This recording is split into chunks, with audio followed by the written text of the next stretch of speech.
আপনার কাছে এখন একটু জানতে চাইবো যে বাতরোগ এবং বাতজ্বর দুটোই কি একই বিষয় কিনা? আমাদের সকল রোগী মনে করে যে ওনার বাতজ্বর হয়েছে। কারণ বাতরোগ যদিও আমরা বলে দিই যে আপনার বাতরোগ হয়েছে, কিন্তু বারবার আমাদের কাছে এসে বলে যে আমি বাতজ্বরে আক্রান্ত। আসলে বাতজ্বর এবং বাতরোগ পুরা ডিফারেন্ট একটা জিনিস। বাতজ্বর উৎপত্তি হয় হচ্ছে 5 বছর থেকে 15 বছরের ভিতরে, বাচ্চাদের ক্ষেত্রে বেশি হয়। আচ্ছা।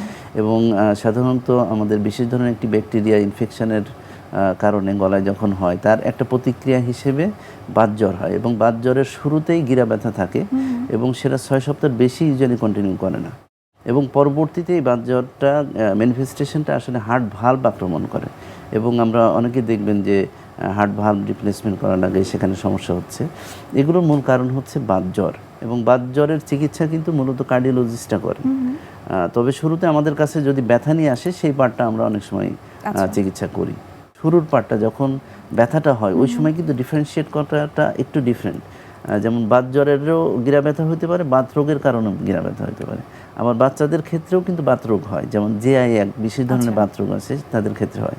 অনেক সময় এই বাতজ্বর বাতরোগ না হয়েও নর্মাল অ্যাক্টিভিটিজের কারণে ওনার কিন্তু গিরা ব্যথা হতে পারে। সুতরাং এই পার্টটা আমরা বলবো যে নিজে নিজে সিদ্ধান্ত না নিয়ে একজন চিকিৎসকের মাধ্যমেই সেটা কনফার্ম হওয়া দরকার যে রোগটা কী, তাহলে কিন্তু আমাদের চিকিৎসাটা গাইডেড হবে এবং সঠিকভাবে উপকার পাবে।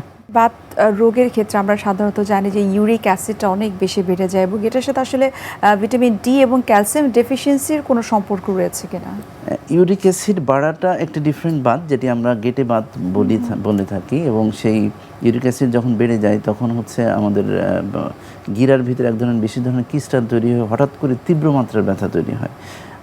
এটা বলে অ্যাকিউট পেইন এবং ওর্স্ট এভার পেইন এই ধরনের বলা হয়। আমরা কখনো কখনো ইউরিক অ্যাসিড জনিত যে বাতটি আছে, বিশেষ করে পায়ের যে বৃদ্ধাঙ্গুলি যেটা, সেখানে সবচেয়ে বেশি হয়। এর পাশাপাশি হচ্ছে গোড়ালি এবং হাঁটুতেও হইতে পারে। তো এই ব্যথাটা হঠাৎ করে তীব্র হয়। রাতে হয়তো ভালোভাবে ঘুমিয়েছেন, সকালে উঠে উনি আর নড়তে পারতেছেন না, অফিসে যেতে পারতেছেন না, এবং লাল হয়ে গিয়েছে, এবং দেখা যাচ্ছে এই ব্যথাটা 7 থেকে 14 দিন পর্যন্ত পারসিস্ট করতেছে, এরপরে আবার ঠিক হয়ে যাচ্ছে। তো এই ধরনের রিকারেন্ট অ্যাটাক যদি হয়, এটি একটি বিশেষ ক্যারেক্টার এই ধরনের পেইনে, তাহলে আমাদের তখন বুঝতে হবে পসিবলি ইউরিক অ্যাসিড জনিত বাত হওয়ার ঝুঁকি আছে। তখন হচ্ছে আমাদের ওই লাইনে যেতে হবে। আর ক্যালসিয়াম ভিটামিন ডির কারণে আসলে আমাদের সমাজে এটাও একটা ভুল ধারণা যে আমাদের ব্যথা বোধহয় ক্যালসিয়াম ভিটামিন ডির কারণে, ঘাটতির কারণে হয়। এটি একটি ভুল ধারণা। ভিটামিন ডি ঘাটতির জন্য শরীরে একটু হালকা ব্যথা বা একটু দুর্বলতা থাকে, একটু ম্যালিস থাকে, টায়ার্ডনেস থাকে, এই জিনিসগুলো থাকতে পারে, হালকা ব্যথা থাকতে পারে, বাট ওটা থেকে বাত হওয়ার কোনো ঝুঁকি নাই। ক্যালসিয়ামের ঘাটতির কারণেও আমাদের অনেক সময় দেখা যায় যে ক্যালসিয়াম ভিটামিন ডি কম হলে আমাদের হাড়গুলো নরম হয়ে যেতে পারে, পরবর্তীতে এটার কারণে অস্টিওপোরোসিস হয়ে যেতে পারে। সেটা একটা লং টার্ম প্রেজেন্টেশন, এবং সেটার কারণে সাধারণত মেরুদণ্ড আক্রমণ করে, ওখানে অস্টিওপোরোসিস হয়ে অনেক সময় এখানে ফ্র্যাকচারও হয়ে যেতে পারে। তো সেটা হচ্ছে ডিফারেন্ট এন্টিটি।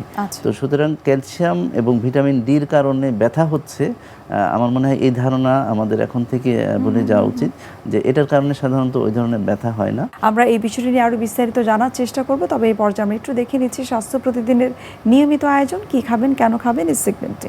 সুপ্রিয় দর্শক, আপনারা দেখছেন স্বাস্থ্য প্রতিদিন।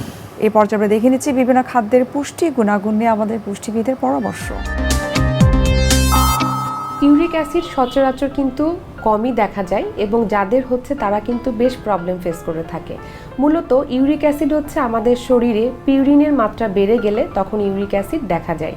এই ইউরিক অ্যাসিডটা বেড়ে যাওয়ার কারণে কিন্তু আমাদের শরীরে গাউট, কিডনি স্টোন এবং গাঁটে ব্যথা এই ধরনের সমস্যাগুলো আমরা ফেস করে থাকি। তাই এটি অত্যন্ত গুরুত্বপূর্ণ একটি বিষয়।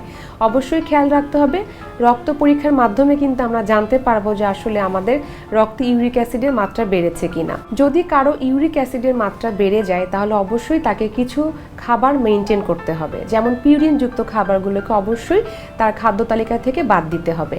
ডাল বা বিচি জাতীয় যেই সবজি বা যেই ধরনের আমরা সিডসগুলো রেগুলার খেয়ে থাকি, মসুরের ডাল, ছোলার ডাল, সব ধরনের ডাল কিন্তু আমাদের খাদ্য তালিকা থেকে বাদ দিতে হবে।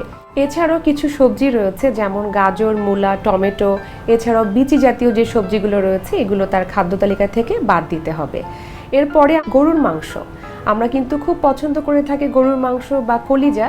এই ধরনের যাদের ইউরিক অ্যাসিড বেশি আছে তারা কিন্তু অবশ্যই গরুর মাংস, কলিজা ইত্যাদি খাবার বন্ধ করতে হবে। এর পাশাপাশি আমাদের খেয়াল রাখতে হবে অতিরিক্ত ওজন যাদের রয়েছে তাদের ওজনটাকে নিয়ন্ত্রণে রাখা।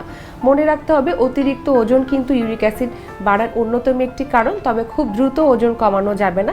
সেক্ষেত্রে এমনও হতে পারে ইউরিক অ্যাসিডের মাত্রা বেড়ে যেতে পারে, তাই ধীরে ধীরে আপনার ওজনটি নিয়ন্ত্রণ করতে হবে। এরপর আমাদের যে কাজটি করতে হবে যে একজন ইউরিক অ্যাসিড রোগী যাদের ইউরিক অ্যাসিডের মাত্রা বেড়ে গেছে তাদের প্রচুর পরিমাণে পানি গ্রহণ করতে হবে।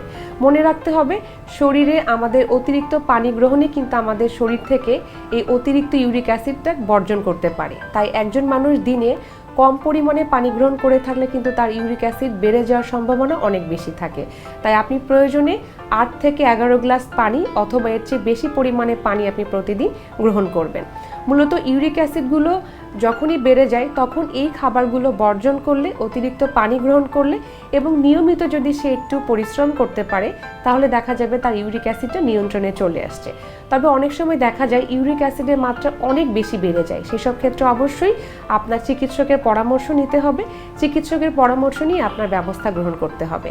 আর যারা খুব অল্প পরিমাণে বেড়েছে তাদের কিন্তু এই ধরনের খাদ্যাভ্যাস, তার লাইফস্টাইল পরিবর্তন, পানি গ্রহণ এবং শারীরিক পরিশ্রমের মাধ্যমে আপনারা চাইলে খুব সহজে এটি নিয়ন্ত্রণ করতে পারেন।